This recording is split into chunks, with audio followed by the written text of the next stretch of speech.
We just got a box delivered. It was a small box, but within that box was probably a set of drawers, probably about this height. And so Lauren had asked that I build this, so I built it. It was super easy, not complicated at all. This drawer was a new drawer for our new baby who's on the way, Jude, who's due in September. So this set of drawers came in a small box. Again, like I said, it wasn't too complicated. Without instructions, it'd still be easy to put this thing together, right? It was, again, not complicated at all. But indulge me for just a minute here. If it were a slightly more difficult set of drawers that I had to put together and it didn't come with instructions, well, I would go and I would grab tools from my garage. I would maybe screw in a few parts, maybe even force pieces together. But when it was done, right, it wouldn't be complete. It would be crooked. It'd be unstable. Or I'd realized that I'd miss a step. What's the point in that? Well, the point is I'd have taken action, but not with clarity or intention. A decision would have been made, but not with clear lines. In life and in relationships, how you say something, how you act, and why you choose what you do matters.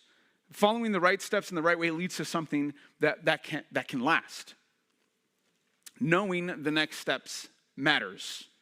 Your words, what you say, how you say it, and why you say it. Your actions, what you do, how you do it, and why you do it, and your decisions. What you decide, how you decided it, and why you've decided it. You get the picture. Words, and all of that, can build trust, show respect, honor boundaries, and clear the air. But at the same time, those same words can confuse, they can wound, they can mislead. Actions not only reinforce what we're saying, but they speak louder than the words themselves. And decisions reveal the values that drive what we say and how we act. Our words and actions flow from the decisions we make within us, our hearts. Why does this all matter? Well, clarity builds trust, and intentionality shows maturity, specifically in dating, right? We're in a dating series. It's specifically in dating, but also in navigating in friendships, right? The goal in all of that, in everything that you're attempting to do, and everything that you're wanting to do, and everything that you're praying for and desiring, is to honor Christ in your relationships with your words, your actions, and your decisions. Rash words, passive actions, unclear decisions don't just create confusion, they risk hurting other people.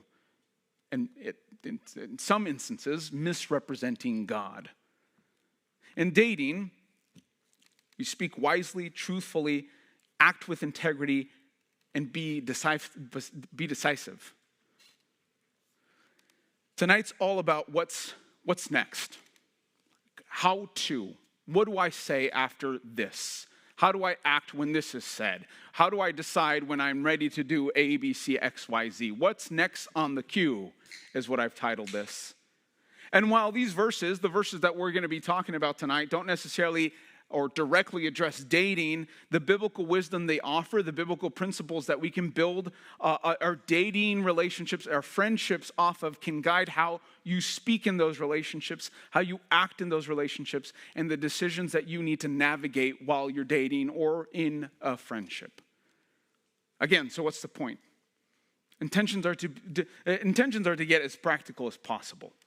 What you say, how you say it, and why you say it are important.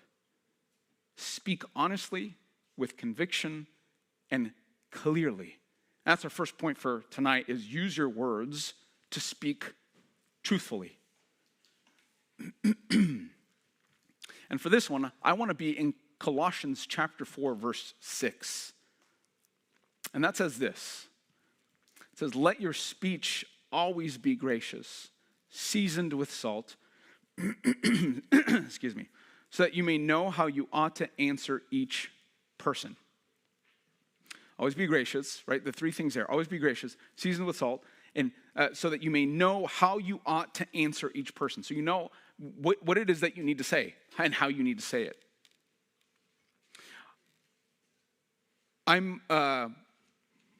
That reminds me, right, of a tablespoon or a teaspoon.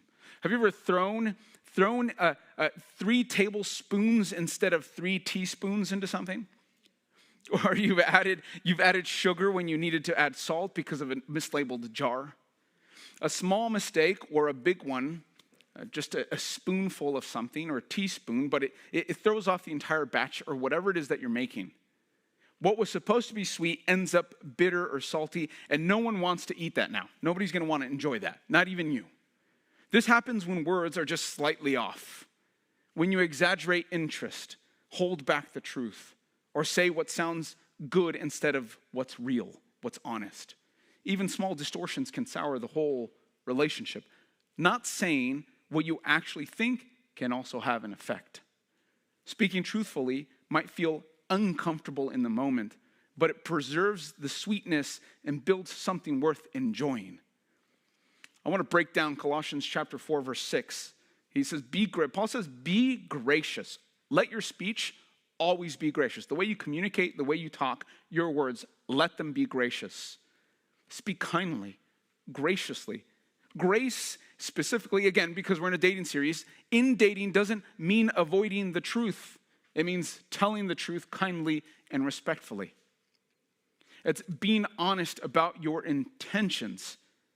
If that means defining what it is that you're doing with another person, then define what that is. As silly as that might sound, as adults, define what that is. Be honest about your intentions.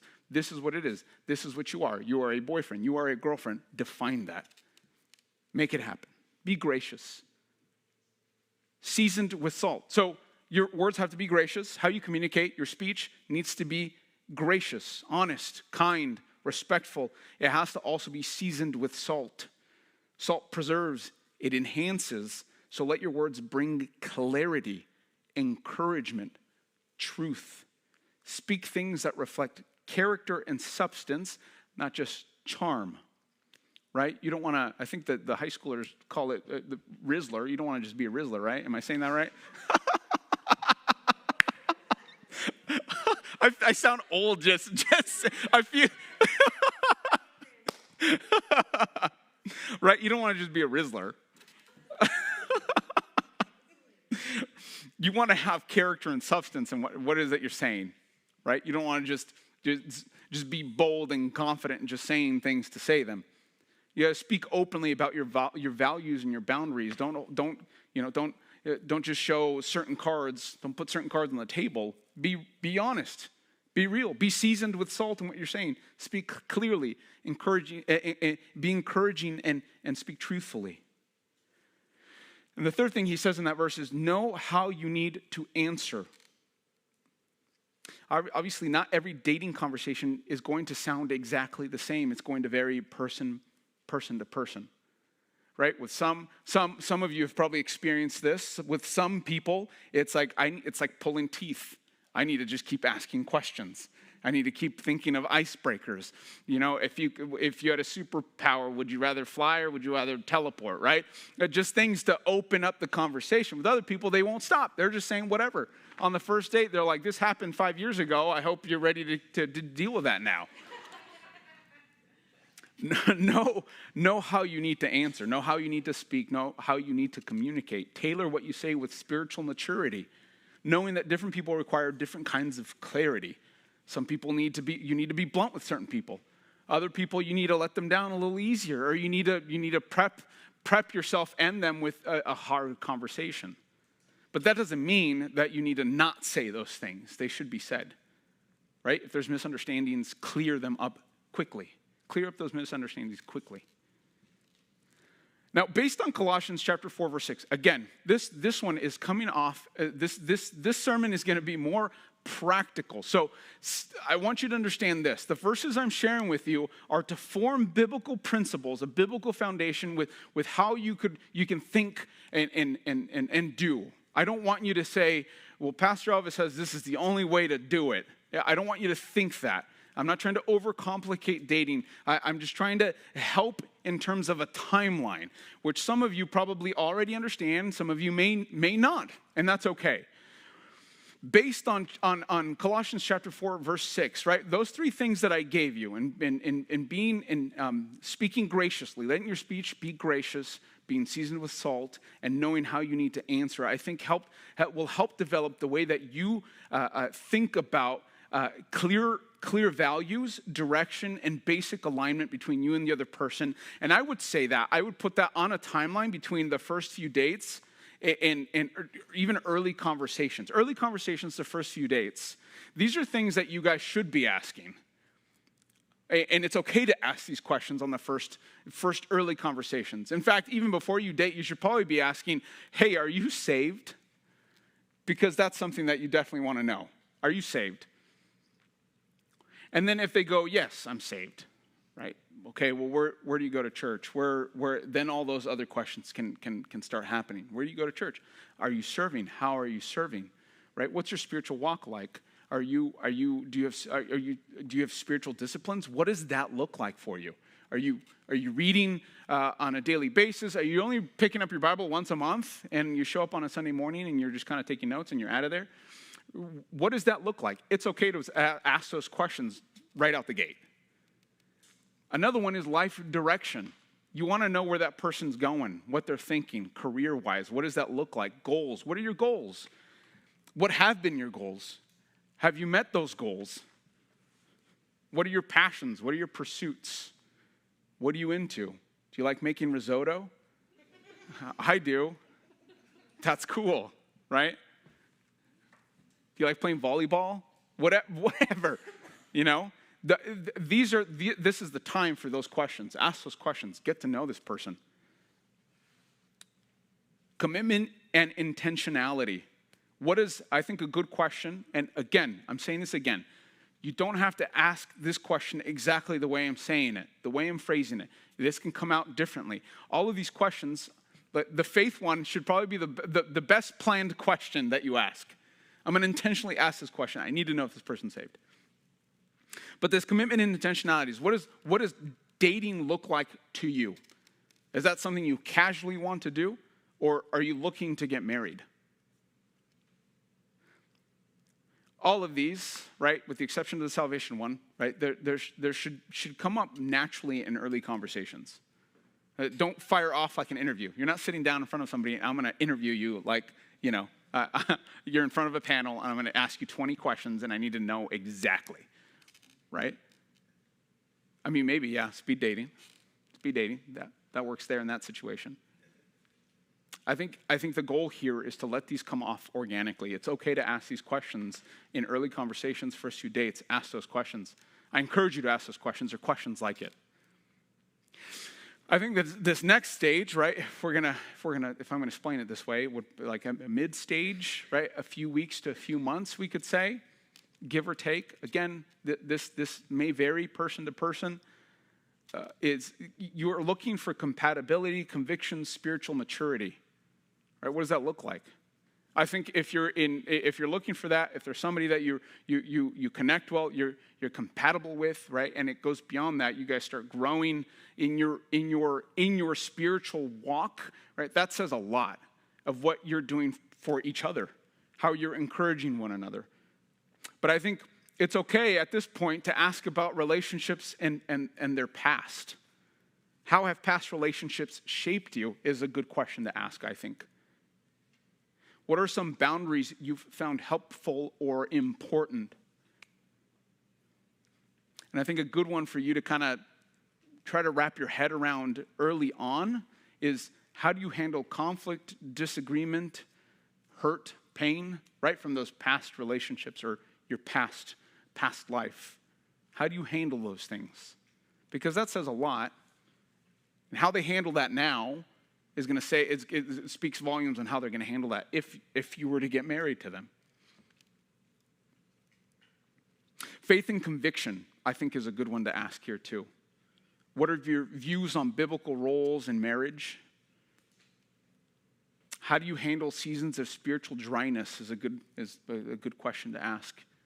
Again, all of these questions, you can take them, you can utilize them. It doesn't have to be at the stage. It doesn't have to be like a few weeks down the road, 3 months down the road. This could be early on. I'm going to ask it. I'm going to be bold and ask them, hey, answer this question. How do you handle seasons of spiritual dryness? And that could be the first date if you want to start there. But maybe not. Maybe not. I think a good one is, do you seek counsel or accountability from other people?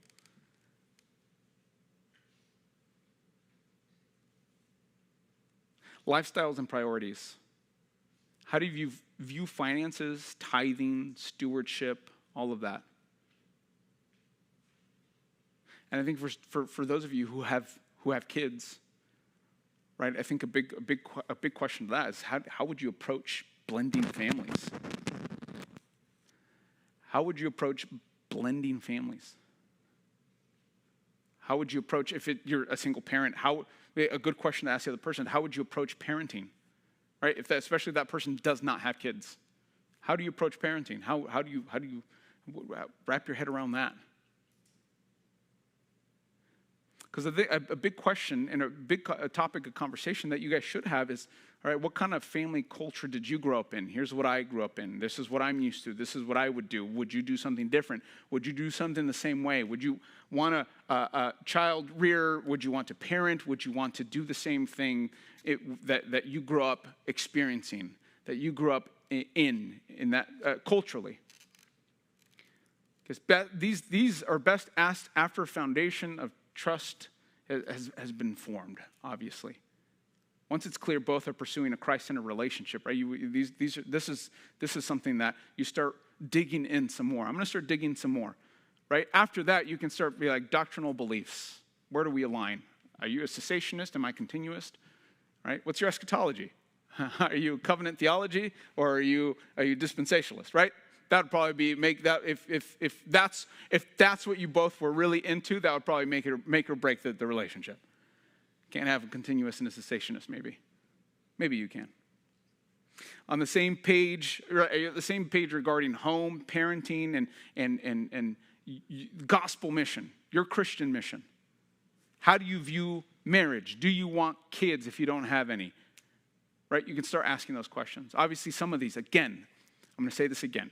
This isn't exact. This is something that I've seen. This is something that I'm gathering through various different conversations and past experiences. These are things that I thought would be good to ask, or at least a good starting place. Do they have to be in that order? Absolutely not. Right? Again, this varies person to person, but this is what I meant by using your words to speak truthfully. Right? It's using your words to communicate honestly and truthfully, gracefully, and to say what you need to say and be clear about those things. Don't rush into these questions on day one. You don't have to. But don't wait so long to ask them or clarify what you want or what your expectations are. All of these questions vary. This is a generic timeline, and now one that should be followed to the T. The goal here is to know what to say, how to say it, and why you say it. Speak clearly, honestly, truthfully, gracefully. But your words aren't the only thing here at play, right? There's that thing called action, what you do next. It's one thing to say, it's another thing to do. Actions not only reinforce what we say, they speak louder than words. Right? What you do, why you do it, and how you do it. Proverbs 25:28 says, "A man without self-control is like a city broken into and left without walls." Obviously, a city without walls is exposed, vulnerable, easily invaded, no protection, no boundaries, and no defense. This is the picture Scripture gives us of a person who lacks self-control. Self-control is your relational wall. It's how you are active in what you're doing. It's about directing your thoughts, emotions, and desires wisely. All of those are in action. In dating, your actions are either protect the relationships or expose it to damage. And this verse reminds us that the lack of self-control makes us vulnerable. It's a lack of action. So in dating and also in friendships, you allow your actions to reinforce what it is that you are saying. And that leads us to our second point tonight. It's allow your actions to be self-controlled.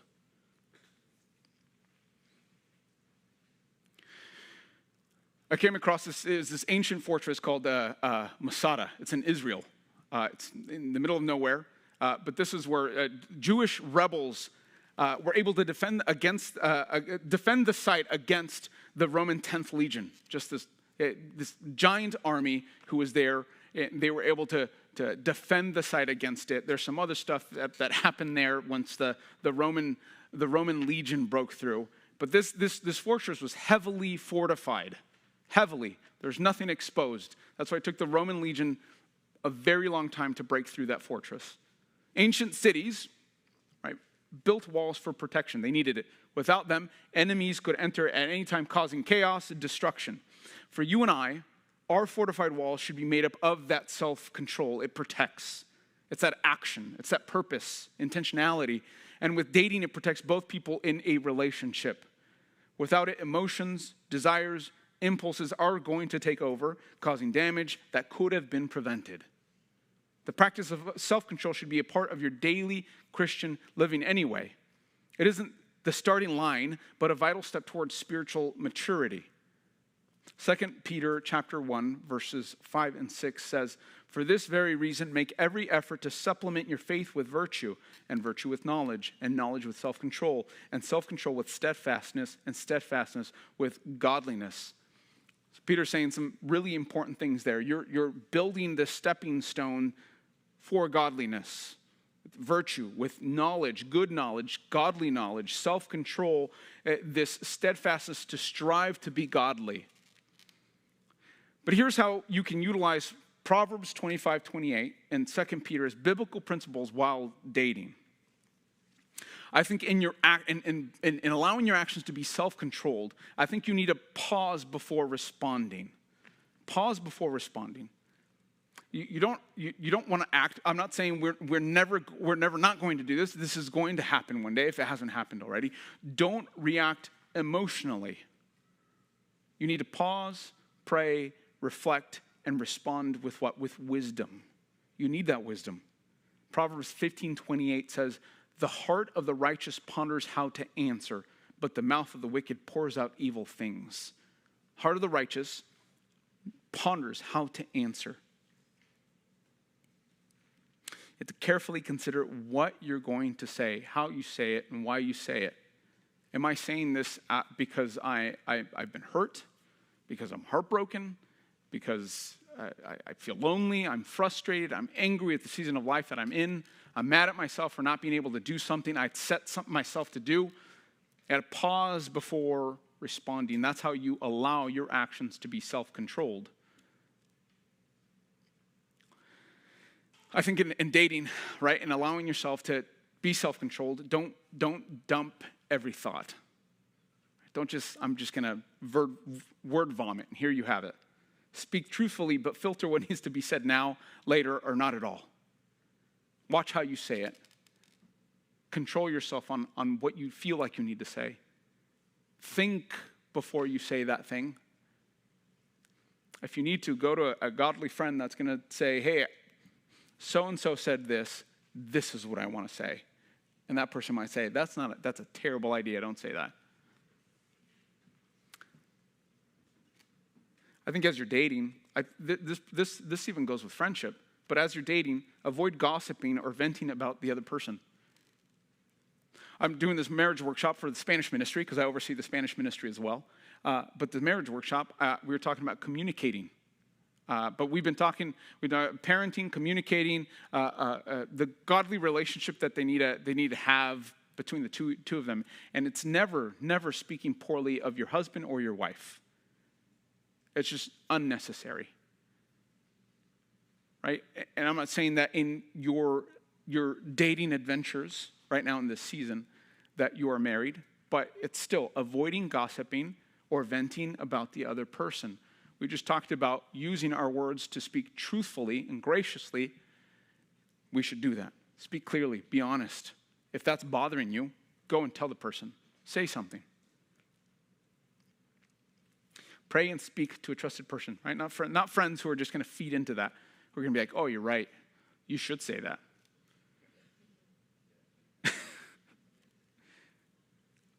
I think a big thing, right, and this is being actively aware of the self-control that you need is establishing and respecting physical boundaries. Because this plays, and the next one will play into your purity. Protecting your purity is important. You want to save yourself for marriage. You want to save yourself for that person. You want to glorify God in the relationships that you have. Don't wait until the moment of temptation to decide, right? Because once you're tempted and it happens, Now you're being reactionary to what just happened. You are reacting to that instead of being proactive. Set limits beforehand. Honor those limits, right? Because these other these other entities or these other things that are tempting us to do it. James chapter 1, 13 through 15 says, "Let no one say when he is tempted, I am being tempted by God. For God cannot be tempted with evil, and he himself tempts no one. But each person is tempted when he is lured and enticed by" what? His own desire. "Then desire, when it has conceived, gives birth to sin, and sin, when it is fully grown, brings forth death." And I think a good thing to think about here, if you are dating or if you're looking to date, it's maybe things you think, oh, they're going to progress slowly. But know that physical attraction is there. You may be physically attracted to each other right now, but that means that things are going to get harder. So setting those boundaries now and respecting those boundaries and establishing them is important, is vital to the relationship. I think with establishing and respecting physical boundaries is limiting time alone in vulnerable situations, right? Be wise about the time of day that you're meeting, the location, how long you spend time alone together. Be wise about that. If you know that you're going to be in that situation, then you should have people who are going to hold you accountable to that. Say, hey, listen, I'm going to drop her off. I'm helping her unload some stuff real quick. I'm just going to be there for 5 minutes. I'll call you once I'm done, right? I've seen that established. I've seen that done. But I encourage you to involve someone else in that, to stay accountable. Because it's when we do things in the secret, in secrecy is when we get ourselves into trouble. Right? We do it often where we go in the corner of our rooms, we say or think or feel a certain way. So it's like God's there in that. He hears that, he knows that. There shouldn't be secrecy. There shouldn't be like, I'm gonna hide this relationship. We're gonna be here. Right? I think resist. Another one, the last one here is resist impulsive decisions. Whether it's posting something, which I don't think any of us would be like, I'm going to post this, right? Was it Facebook that you went from, it was official? Is that what it is? You went from, it's complicated to, right? Or is that MySpace? No, MySpace? No, it wasn't. Okay, thanks, Laura.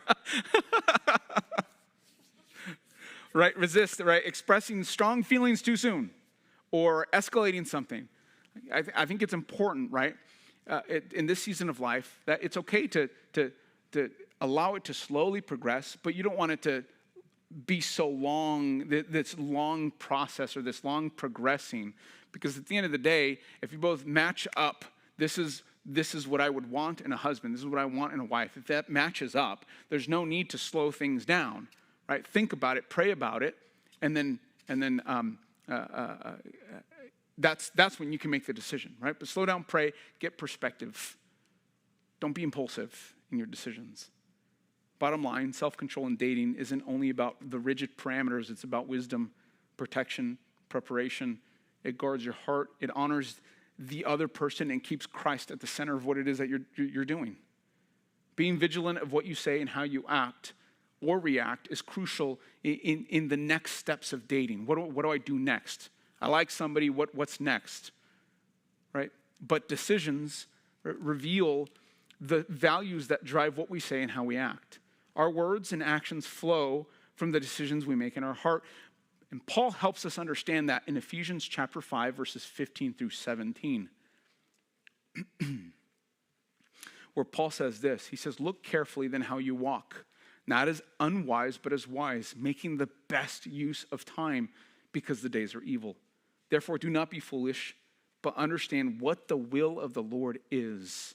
Live purposefully, brothers and sisters, not passively. Use the time you have wisely and seek God's will in how you live and what you decide. Make decisions with intentionality and submission to God's will. And don't allow your decisions to be impulsive and flippant, but allow them to be filled with that purpose. That leads us to our last point tonight. Just give your decisions purpose and intentionality.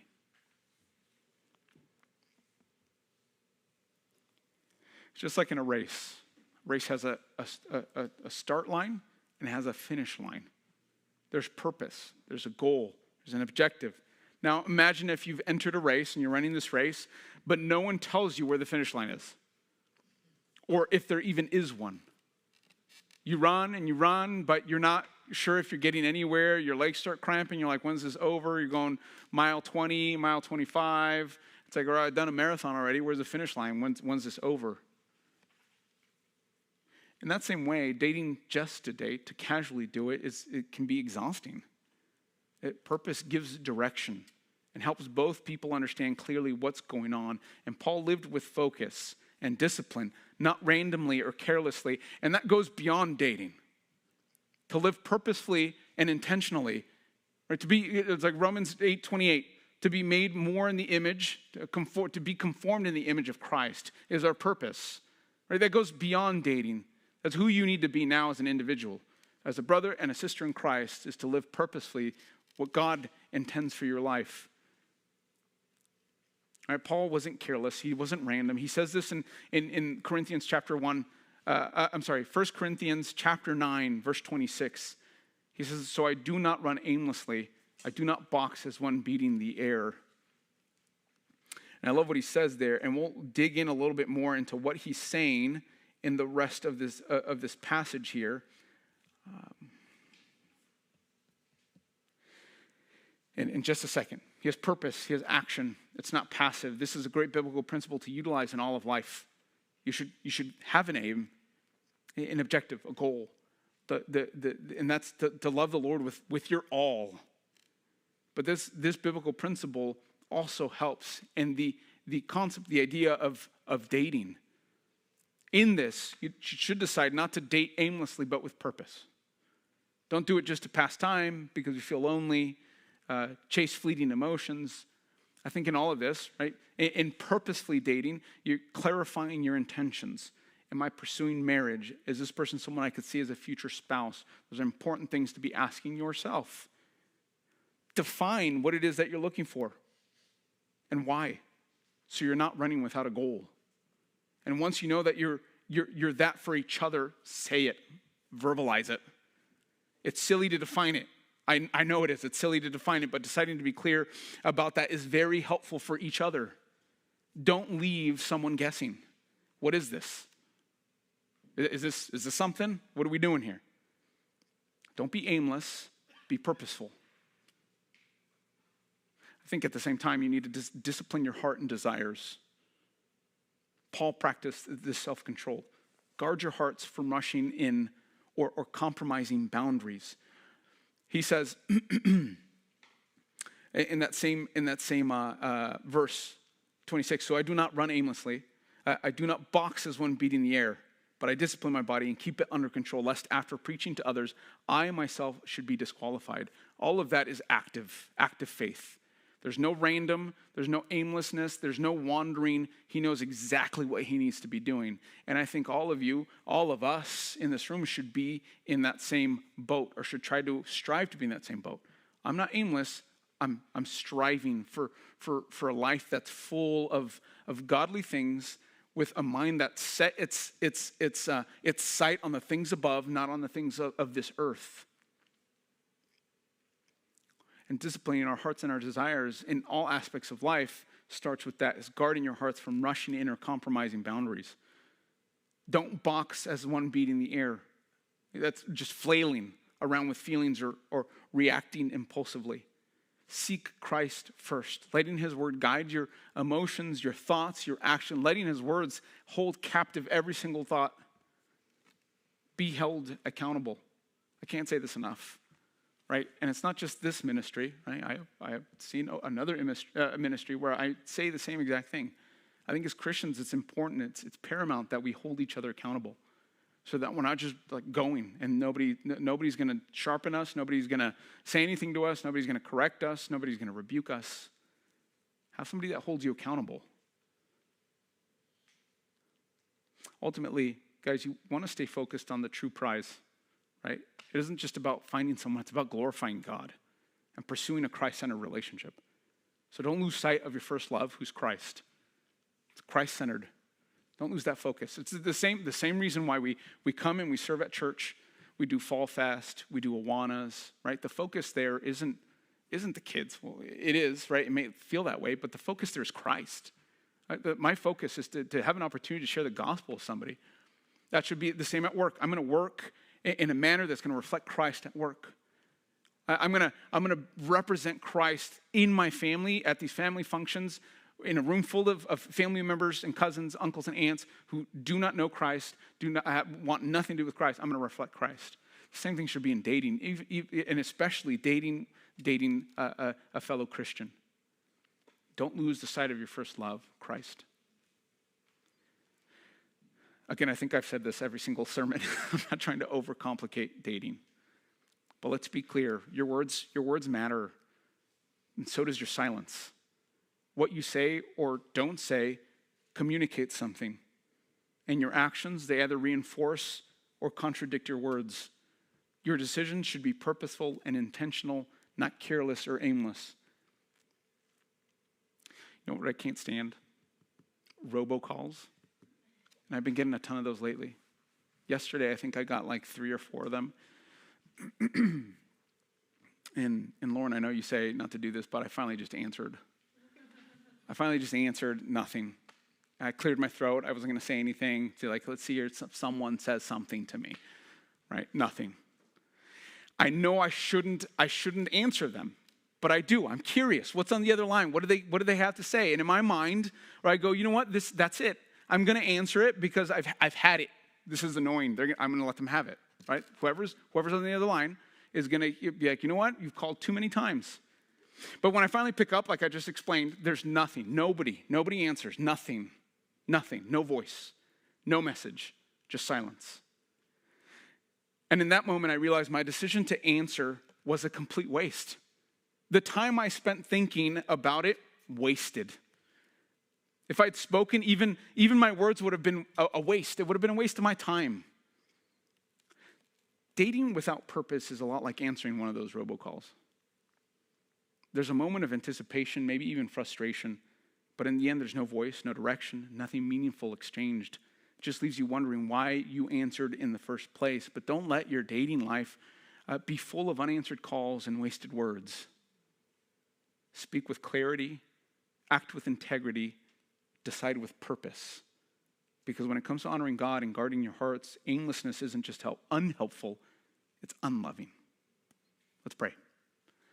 God, thank you so much for this time. Thank you for your word. Thank you for your spirit that guides and directs us to glean and to understand and to be convicted by your word. God, I pray for fruitful conversations in small groups this evening. Thank you again that we're able to meet here. I'm so grateful for this building, for this room, for this church. And I ask all these things in the name of your Son. Amen.